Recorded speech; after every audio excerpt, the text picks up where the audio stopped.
Assalamualaikum warahmatullahi wabarakatuh. Di sini saya akan menjelaskan tentang UTS. Untuk UTS, yang pertama ada database relasional adalah jenis database management system (DBMS) yang memberikan gambaran skema tentang hubungan antar tabel di database. Yang kedua ada ekosistem big data.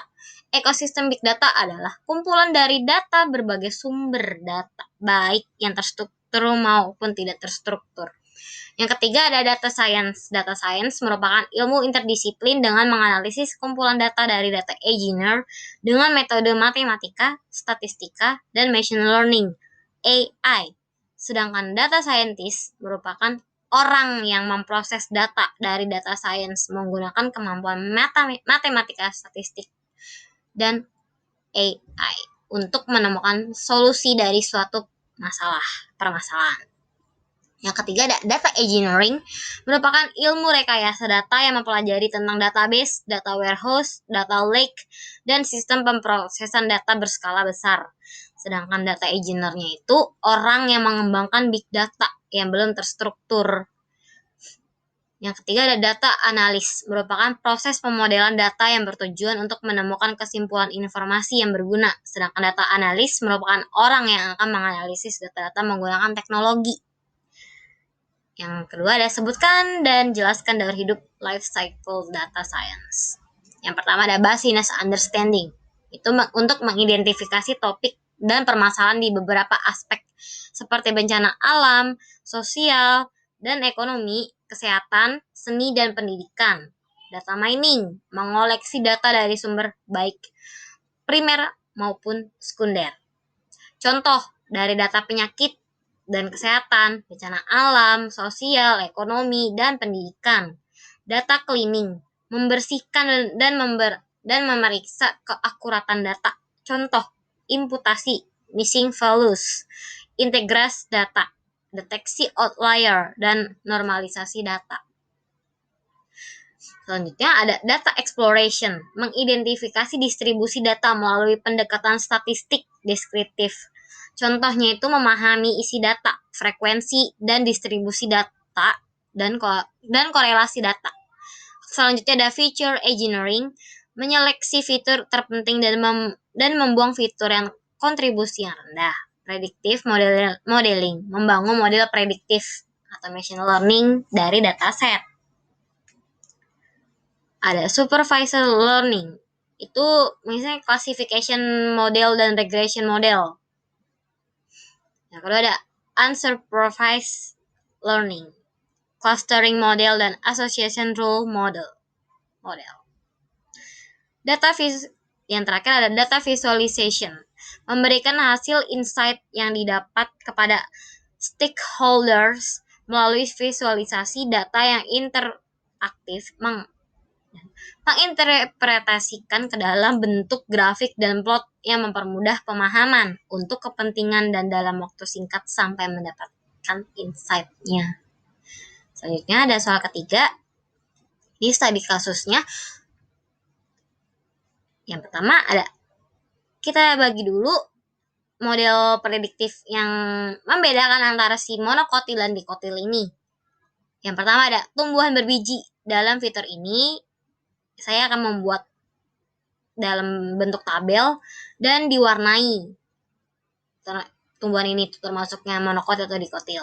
Nah, yang pertama ada tumbuhan berbiji. Apakah tumbuhan termasuk biji keping tunggal atau itu si monokotil termasuk dalam tumbuhan berbiji kotiledon atau tunggal. Sedangkan dikotil termasuk dalam tumbuhan berbiji dua jika berkecambah. Kedua ada akar tumbuhannya. Di sini itu akar tumbuhan monokotil dan dikotil itu berbeda atau tidak? Dan ini berbeda. Yang pertama ada tumbuhan monokotil memiliki akar serabut yang banyak dan halus, sedangkan dikotil memiliki akar tunggang. Bunga pada tumbuhan si monokotil dan dikotil ini itu memiliki perbedaan yang sangat mencolok. Ya, kalau di si monokotil itu bunganya kelompoknya ada 3 kelipatan, sedangkan si dikotil itu memiliki 4-5 kelipatan. Batang pada keduanya. Ini merupakan perbedaan yang sangat mencolok juga dalam monokotil dan dikotil. Kalau monokotil itu tidak memiliki batang yang bercabang dan tidak berkambium, sedangkan dikotil itu batang itu bercabang banyak dan batangnya juga berkambium. Bentuk daun pada keduanya. Perbedaan yang ini selanjutnya itu monokotil memiliki bentuk daun yang memanjang dan tulang daunnya juga sejajar, sedangkan dikotil memiliki bentuk daun yang melebar dan tulang daunnya menjari atau menyirip, seperti daun pepaya. Ini contoh sampelnya, saya mengambil salak. Indeks tumbuhnya itu salak. Dia termasuk kategori karena semua aspeknya itu masuk dalam monokotil. Kemudian juga kacang tanah itu juga termasuk ke dikotil. Sama seperti salak, aspeknya seluruhnya itu masuk ke salak. Ke dikotil. Kemudian selanjutnya sampai bawah juga seperti itu. Lanjut ke yang terakhir. Ini studi kasusnya selama pandemi COVID-19. Orang tua menjadi teman belajar anak di rumah masing-masing untuk semua bla bla bla bla bla. Dan di sini diminta untuk membuat project charter yang isinya itu definisi research global dan sampai 7 nih, sampai buat timeline. Nah, saya akan menjelaskan research goal yang saya buat. Permasalahan yang ingin diselesaikan yaitu sama pandemi COVID-19, orang tua menjadi teman belajar anak di rumah masing-masing untuk semua mata pelajaran. Dan banyak orang tua yang mengalami kesulitan dalam menggantikan sementara waktu sebagai guru untuk para anak. Dan Kemendikbud memiliki rencana sekolah tatap muka pada tahun 2021 mendatang. Tetapi sebelum itu, Kemendikbud ingin mengumpulkan opini para orang tua untuk rencana sekolah tatap muka dengan cara kuesioner online. Dan kuesioner online ini menggunakan algoritma machine learning yang terbagi menjadi 2 klaster, yaitu klaster 1 itu setuju dan klaster 2 yang tidak setuju.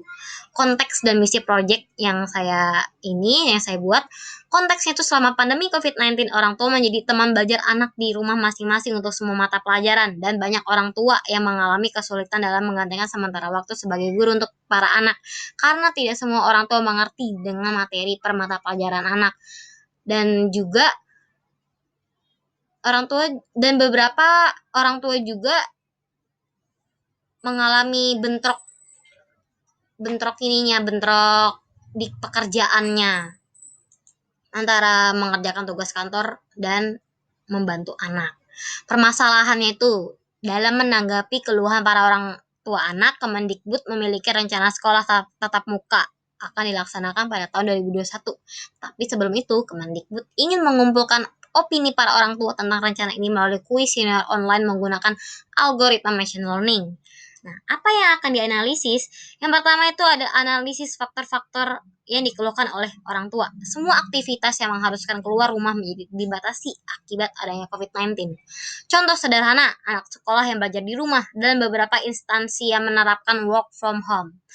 Dengan begitu orang tua bisa membimbing proses belajar anak dengan metode masing-masing. Tetapi kebanyakan orang tua yang mengalami kesulitan untuk membantu anak, banyak sekali faktor-faktor yang mungkin terjadi di beberapa orang tua, seperti tidak paham dengan materi tersebut, kesibukan mengatur waktu antara bekerja dan membantu proses belajar anak, kesulitan menggunakan Google Classroom dan tidak paham dengan cara mengumpulkan tugas anak.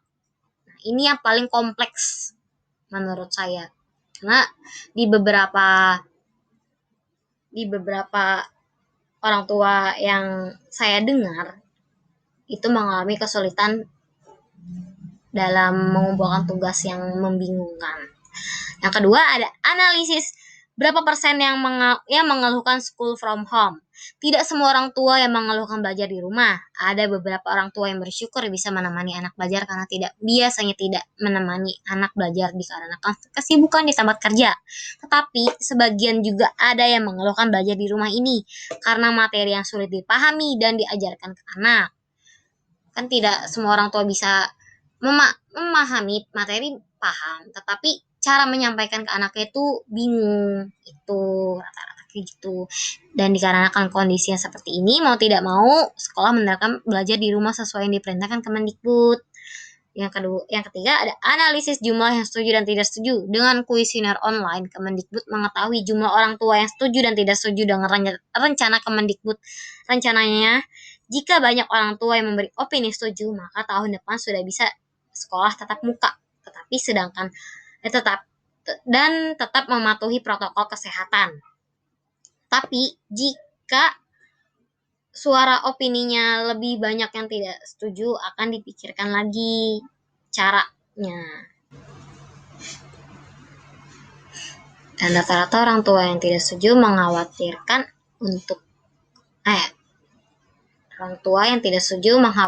anak mereka yang tertular COVID-19. Itu yang paling dikhawatirin dari orang tua jika sekolah tatap muka. Nah, apa saja research sumber daya yang harus disiapkan untuk melakukan proyek ini? Dalam upaya mengkaji kuesioner online dibutuhkan sumber pendukung, yaitu pertama ada data dari kuesioner yang sudah diisi oleh para orang tua, data saintis, laptop, data analis. Sementara dari sumber daya manusia, yaitu sekolah yang bersedia dan tidak bersedia untuk belajar tatap muka, keterlibatannya orang tua dalam mengisi kuesioner online. Pastikan bahwa rencana proyek Anda mempunyai nilai kontribusi dan dapat dicapai. Manfaat yang akan diperoleh dalam proyek ini menemukan solusi untuk permasalahan keluhan para orang tua yang kesulitan menggantikan peran guru di rumah. Indikator ketercapaian proyek ini itu dalam aspek sosial dengan adanya kuesioner ini, dan jika jumlah setuju banyak dan meningkat itu 30%. Fokus dan memahami setiap pelajaran akan meningkat 50%. Jika mematuhi protokol kesehatan tidak akan ada kenaikan kasus positif COVID-19.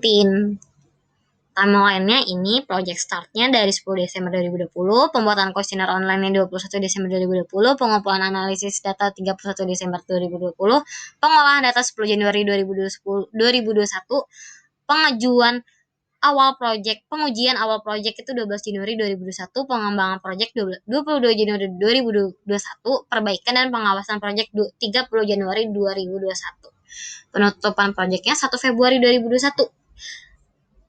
Cukup sekian dari saya, kurang lebihnya mohon maaf. Wassalamualaikum warahmatullahi wabarakatuh.